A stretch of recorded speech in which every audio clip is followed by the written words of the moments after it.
pelajaran minggu lalu, kita ingin absen dulu lah. Siapa yang berpasang kebenarannya atau sebut namanya, silakan angkat tangan dan katakan hadir.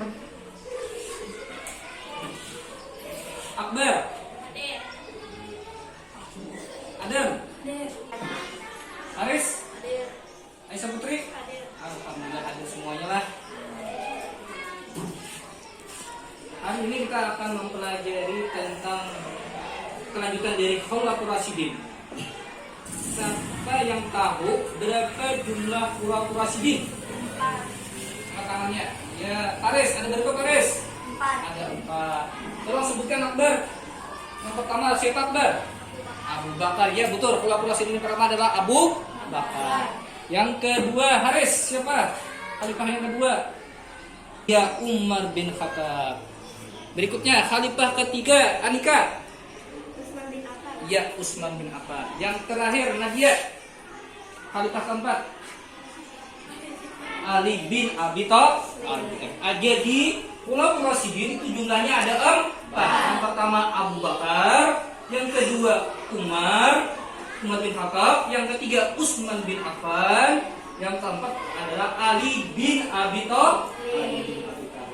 Jadi hari ini adalah kita melanjutkan yaitu Khalifah ketiga, yaitu Khalifah Utsman bin Affan. Sebelum memulai pelajaran kita, marilah kita berdoa bersama. Dan untuk doa ini kita mintakan kepada teman kita atau anak kita bernama Akbar. Silakan Akbar dan lain-lain ikuti. Yuk angkat tangannya. Bismillahirrahmanirrahim. Raditu billahi rabban wa bil walhamdulillahi rabbil alamin. Pelajaran minggu lalu adalah tentang 2 khalifah sebenarnya, yaitu Abu Bakar dan Umar. Sekarang kita akan mempelajari tentang kekhalifahan Utsman bin Affan. Khalifah berapa nih Utsman? Khalifah ketiga. Jadi kita mempelajari Utsman bin Affan ini adalah pertama adalah untuk mempelajari masa kekhalifahan Utsman bin Affan. Yang kedua, memahami berbagai peristiwa penting pada kekhalifahan Utsman bin Affan. Nah, ini apa peristiwa pentingnya yang terjadi pada masa beliau. Yang ketiga, mengambil hikmah pada masa kekhalifahan Utsman bin Affan. Jadi apa hikmah yang kita ambil dari khalifah yang ketiga ini? Untuk lebih jelasnya, pertama kita akan belajar 3 sub materi hari ini. Yang pertama adalah tentang silsilah Utsman bin Affan. Yang kedua, mempelajari kepribadian Utsman bin Affan. Yang terakhir adalah peran Utsman bin Affan setelah masuk Islam. Untuk lebih jelasnya, marilah kita simak video tentang silsilah Utsman bin Affan. Mohon simak dengan baik, dengarkan ceritanya.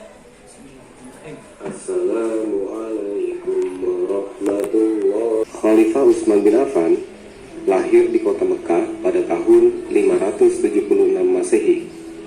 Ia memiliki ayah bernama Affan bin Al-As bin Umayyah, kaum Quraisy. Ia memiliki ibu yang bernama Arwa bin Quraisy. Silsilah keluarga Utsman bin Affan, ia memiliki kakek moyang yang bernama Qusay. Qusay memiliki anak bernama Abdul Manaf. Kemudian Abdul Manaf memiliki anak bernama Abdul Asyams. Lalu Abdul Asyams memiliki anak bernama Umayyah. Umayyah memiliki anak bernama Abul As. Abul As memiliki anak Affan, yaitu bapak dari Utsman. Dan Affan ini adalah ayahnya Utsman bin Affan. Utsman bin Affan memiliki keturunan yang sama dengan Nabi Muhammad. Mereka memiliki kakek moyang yang sama, yaitu Qusay dan Abdul Manaf. Abdul Manaf memiliki anak lainnya yang bernama Hashim. Hashim memiliki anak bernama Abdul Muthalib. Abdul Muthalib memiliki anak bernama Abdullah, yaitu ayahnya Nabi Muhammad. Jadi, Nabi Muhammad dan Utsman bin Affan masih ada hubungan saudara dari kakek moyangnya yang bernama Abdul Manaf. Jadi silsilah keluarga Utsman bin Affan adalah Utsman mempunyai ayah bernama siapa? Affan berisika. Utsman bin Affan itu ada hubungan keluarga dengan Nabi Muhammad, di mana bertemunya hubungan keluarga Nabi Muhammad dengan Utsman bin Affan. Ayo, siapa tahu, angkat tangan. Angkat tangan. Ya, mana sana? Siapa nama kakek Nabi Muhammad bertemu dengan Utsman bin Affan? Iya, Abdul Manaf. Ini adalah, nah, kita akan mempelajari tentang kepribadian Utsman bin Affan. Untuk lebih jelasnya, coba kalian simak video berikut ini tentang kepribadian Utsman bin Affan. Banyak sekali keteladanan Utsman bin Affan yang harus kita tiru. Yang pertama yaitu ada sifat dermawan. Utsman adalah sosok pribadi yang kaya raya dan suka mendermakan hartanya. Akan tentara pada perang Tabuk, Utsman turut mendermakan hartanya berupa 940 ekor unta, 60 ekor kuda, dan 1000 dinar. Yang kedua yaitu sifat adil. Menurut riwayat, Utsman adalah sosok khalifah yang adil. Hal tersebut diceritakan oleh Abul Furat. Utsman berkata kepada budaknya, "Karena aku pernah menjewer telingamu, maka kini jewerlah telingaku." Budaknya Ini adalah tentang kepribadian Utsman bin Affan. Utsman bin Affan ini orang yang dermawan, murah hati. Nah, beliau sering membantu orang-orang yang mampu serta kekayaannya. Setelah dewasa, Utsman ini menjadi saudagar yang sangat kaya raya. Beliau berbudi luhur, jujur, teguh hati, serta berperasaan halus. Beliau juga dikenal sebagai orang yang sangat terhormat di bangsa atau di kaum Quraisy. Sebutkan bahwa Rasulullah pernah bersabda bahwa umatku yang benar-benar pemalu adalah Utsman bin Affan. Perasaan malunya bertambah ketika dilihat orang. Hal itu menyebabkan orang yang bertemu dengan beliau juga merasa malu dan segan kepadanya. Sebelum Islam masuk ke Makkah, Utsman ini dikenal sebagai orang kaya raya tadi. Dan setelah masuk Islam, bahkan beliau pernah menyumbangkan sepertiga hartanya pada saat perang. Apa nama perangnya? Perang Tabuk.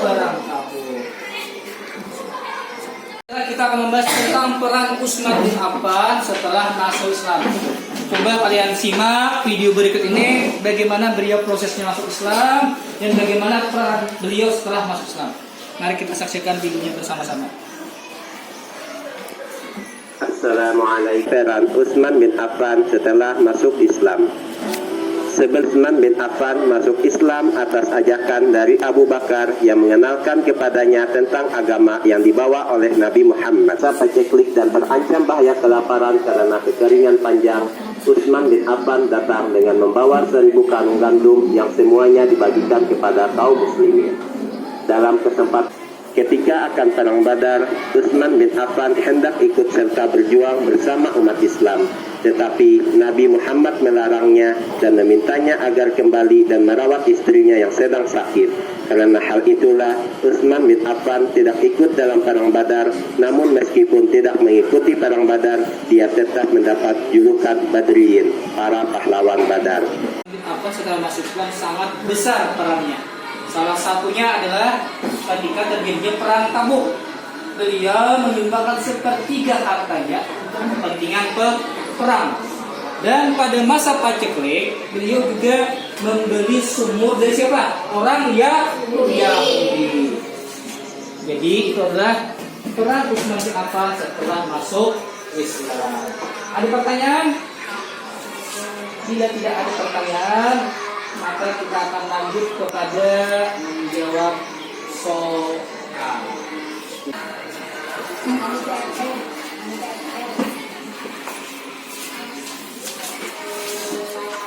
Soal, silakan kumpulkan soalnya ke depan.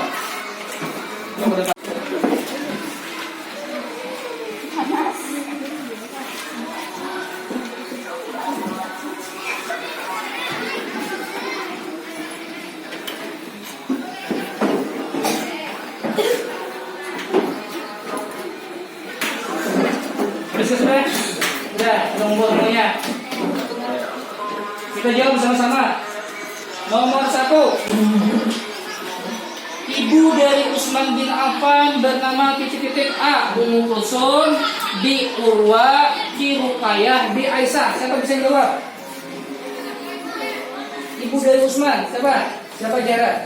Iya, jawabannya Urwa. Ketiga, gelar Utsman bin Affan adalah A. Dzunurain, B. Al-Faruq, C. As-Siddiq, D. Al-Mustafa. Angkat tangan. Ya, mau sabar. Iya, Dzunurain. Apa arti Dzunurain? Memiliki dua apa? Memiliki dua cahaya. Iya, nomor 5 lah. Utsman bin Affan menyumbangkan 950 ekor unta pada perang A. Perang Tabuk, B. Perang Badar, C. Perang Khandaq, D. Perang Uhud. Oh, beres. Perang Tabuk. Iya, benar, perang Tabuk. Hari ini kita telah pelajari tentang Utsman bin Affan. Jadi ada 3 kesimpulan yang dapat kita tarik. Yang pertama, apa Akbar kesimpulan yang pertama? Utsman bin Affan dilahirkan di Ka'bah dan beliau 6 tahun lebih muda dari Rasulullah SAW. Garis keturunannya dengan Nabi Muhammad SAW bertemu pada Abdul Manaf. Utsman lahir di kota Makkah. Beliau usianya lebih muda 6 tahun dari Rasulullah. Dan bertemunya nasabnya dengan Rasulullah adalah pada Abdul Manaf. Ya, kesimpulan kedua siapa Anda? Siapa Anda angkat kesimpulan kedua? Utsman bin Affan memiliki kepribadian berbudi luhur, pemalu, jujur, teguh hati, serta dermawan. Ya. Utsman bin Affan itu memiliki kepribadian yang luhur, yaitu apa tadi? Pemalu, jujur, teguh hati, serta dermawan. Yang terakhir, kesimpulan terakhir. Ayo, siapa? Angkat tangannya. Ya, Anika, silakan. Peran Utsman bin Affan setelah masuk Islam yang paling menonjol adalah sifat kedermawannya, yaitu terbukti ketika terjadinya perang Tabuk. Beliau menanggung sepertiga biaya perang dengan menyumbangkan 950 ekor unta, 100 kuda, dan uang 1000 dinar. Jadi, hari ini adalah mendapatkan 3 kesimpulan yang sudah dibacakan tadi. Semoga dengan pelajaran hari ini bermanfaat bagi kalian. Dan nanti kita akan lanjutkan kepada pertemuan berikutnya, yaitu masih tentang Utsman bin Affan, mempelajari tentang ini. Yang berikutnya adalah tentang bagaimana beliau diangkat menjadi khalifah, bagaimana perjuangan Utsman sebagai khalifah, dan yang berikutnya adalah tentang bagaimana akhir pemerintahan Utsman bin Affan dan bagaimana wafatnya beliau.